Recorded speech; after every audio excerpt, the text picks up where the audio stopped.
Siguro, Chair. ang pinakamagandang sabihin mo sa akin because I'm annoyed, mag-apologize ka sa akin. Kapag ka sinabi mo ito, di ba? O ngayon, kung ayaw May mo, I okay lang respond? sa akin. Ayaw mo, okay lang. Walang problema doon, Mr. Chair. Walang problema can doon. agree ha? on that, Mr. Oo. Chair. Basta makikita nyo na lang na we are going to craft legislation that would actually regulate. Sagot ng NBI. Lahat ng accusation mo ay considered false. Kasi bakit?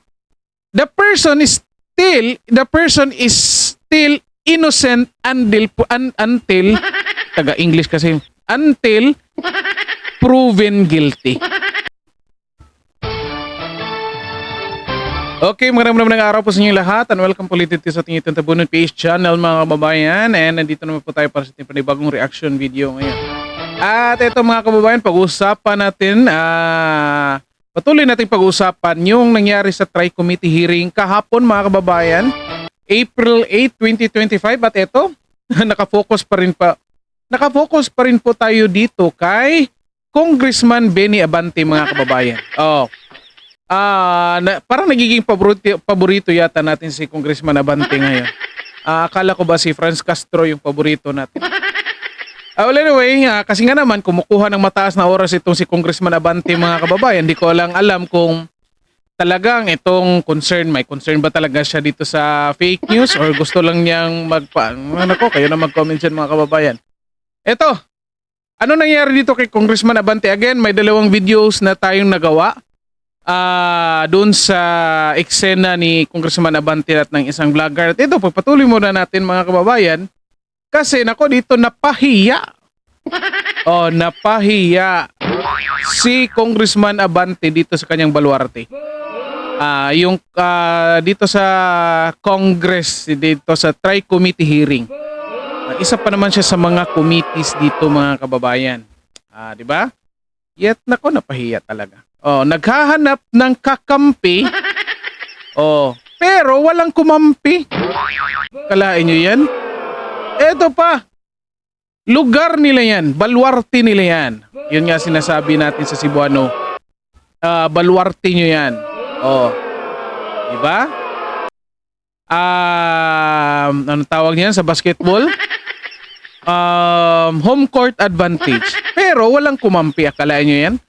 Home court ninyo yan, pero walang kumampi sa inyo. Kahit anong tanong. Well anyway, ito pakinggan muna natin mga kababayan. By the way, bago natin upasahan, bago natin play yung video, paki-like and share ng videos natin mga kababayan.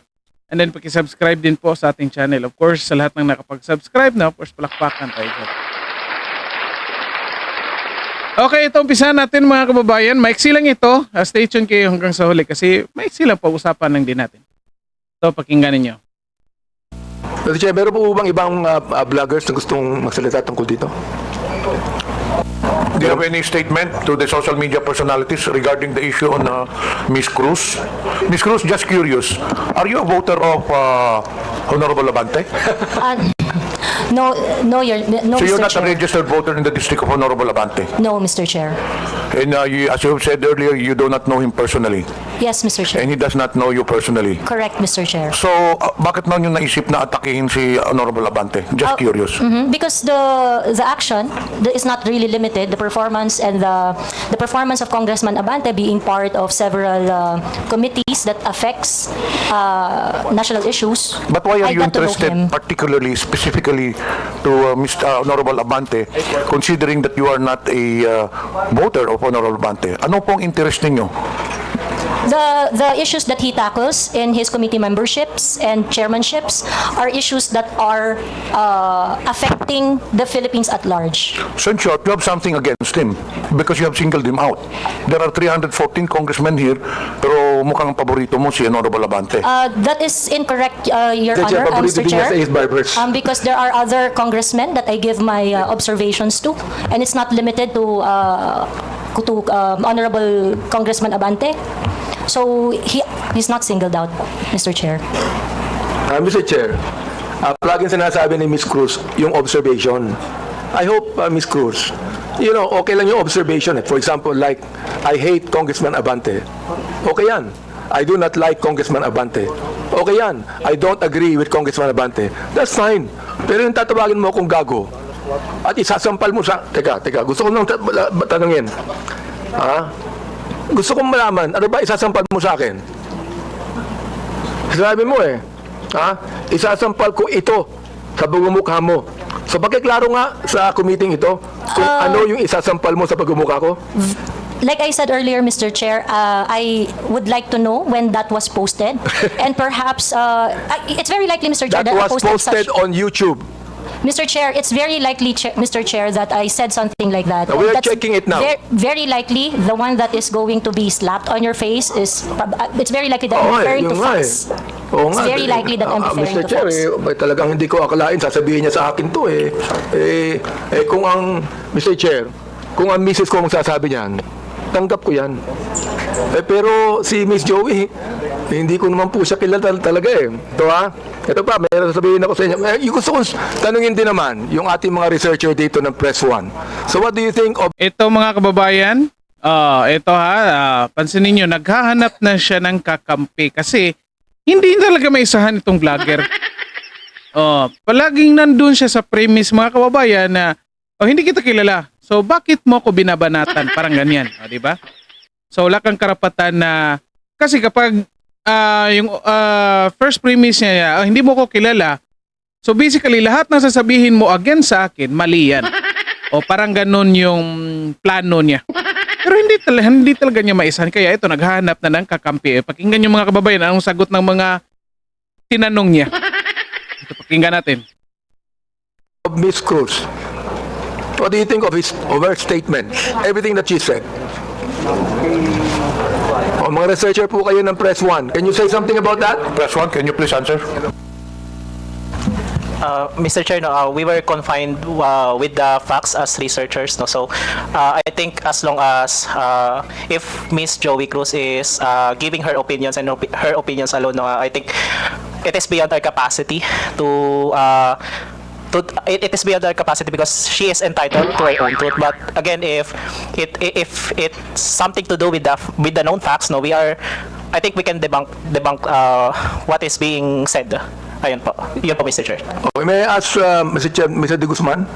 Ito pa. Yes, Mr. Chair.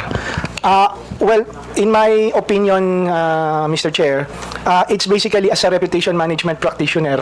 I think in that aspect, it's not really a matter of freedom of speech, but it's a matter of, number one, respecting for others.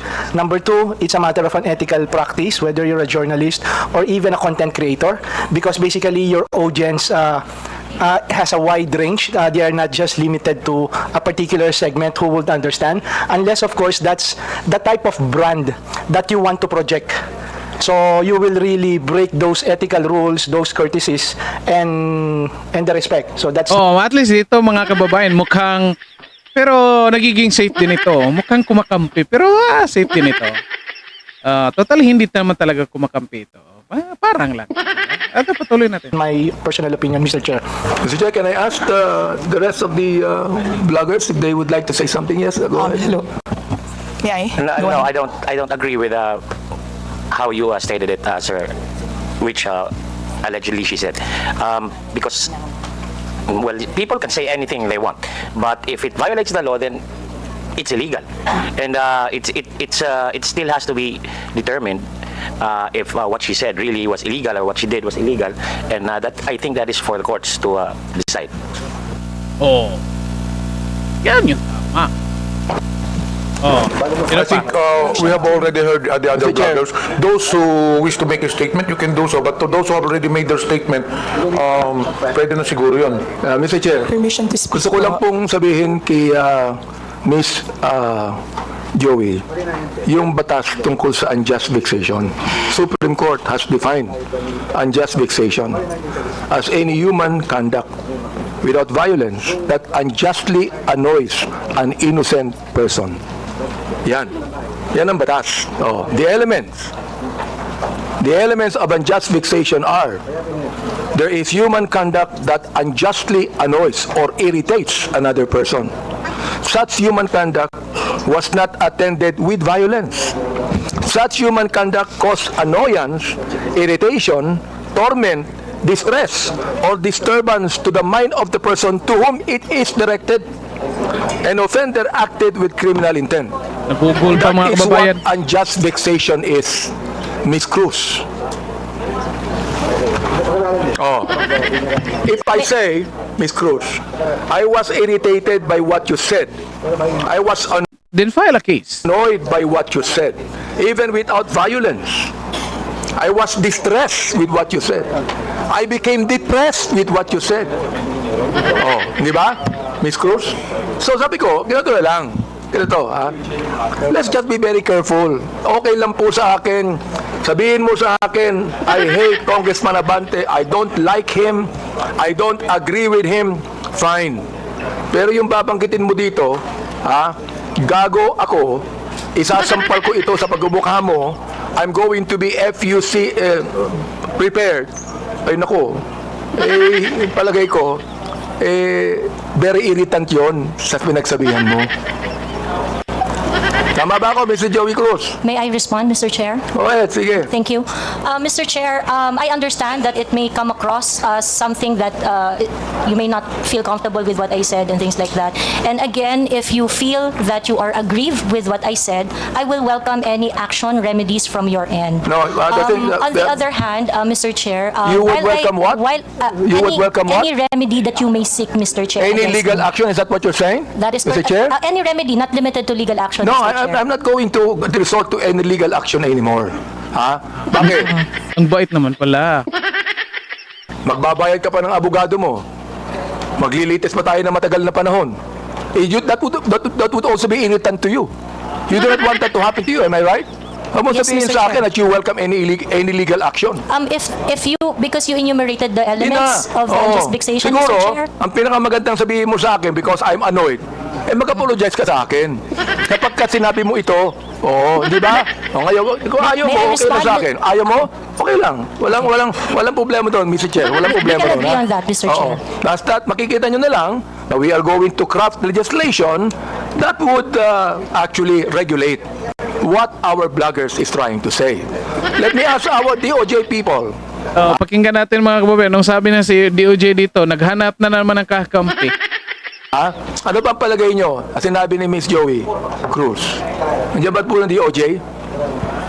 Mr. Chair, Go ahead. Mr. Chair, right now the only legislation we have on malicious statements being made is on libel under the revised penal code and on RA 10175 on online libel. Alright. Salamat po.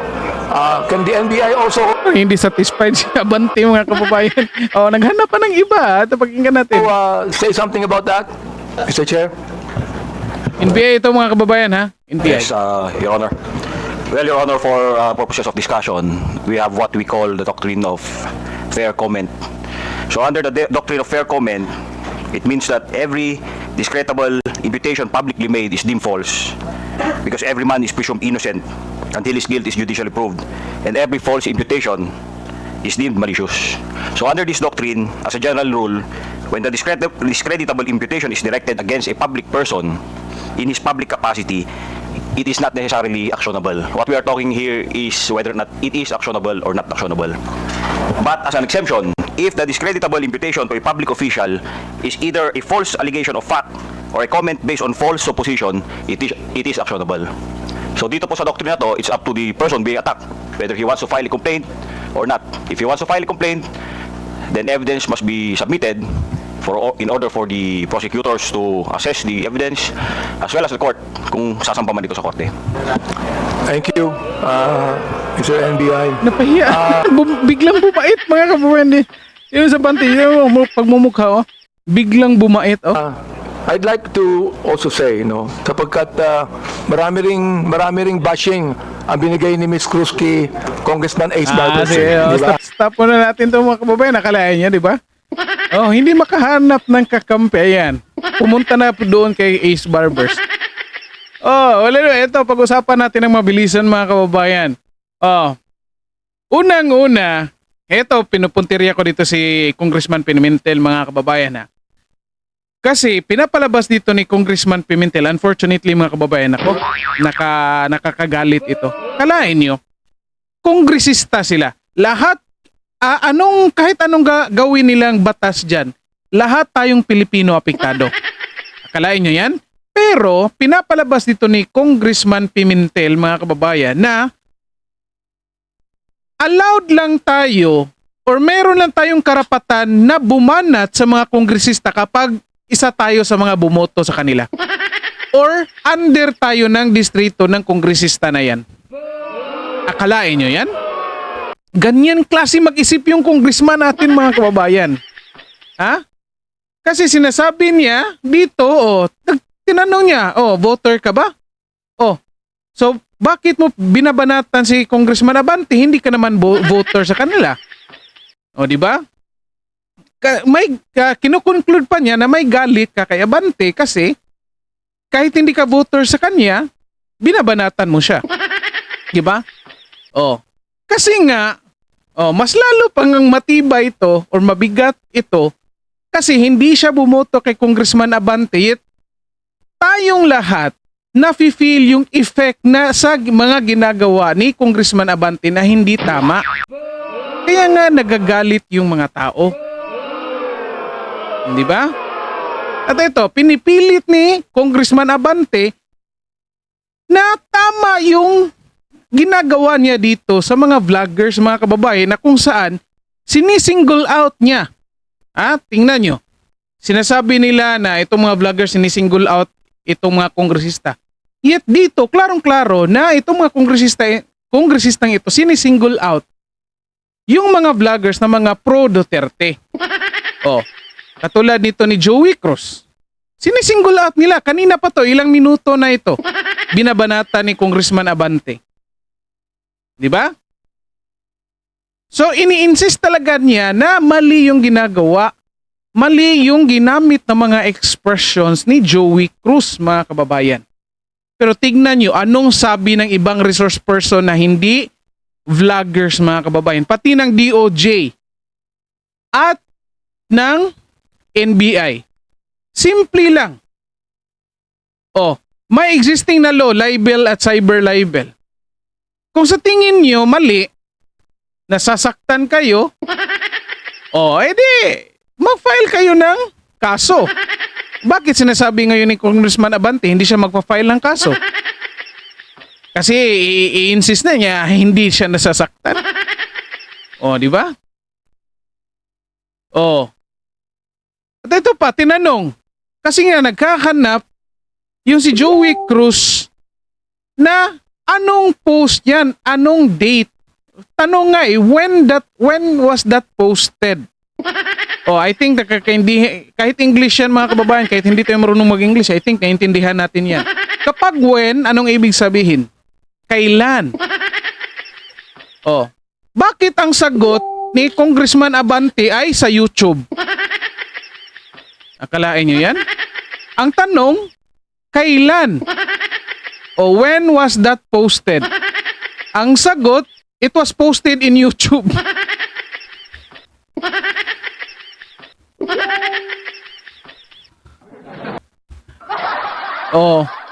Anong masasabi niya? Kongresista ito, ha? Hindi alam kung anong sagot sa when at where. Kongresista hindi alam kung anong sagot sa when at where, mga kababayan. At ito pa. Yung ibang vloggers na sumagot, kung hindi sang-ayon sa kanila yung sagot, hindi na pasasagutin. Tingnan nyo yung sinabi nung isa na only the court can decide if that is illegal. And it will still be English kasi.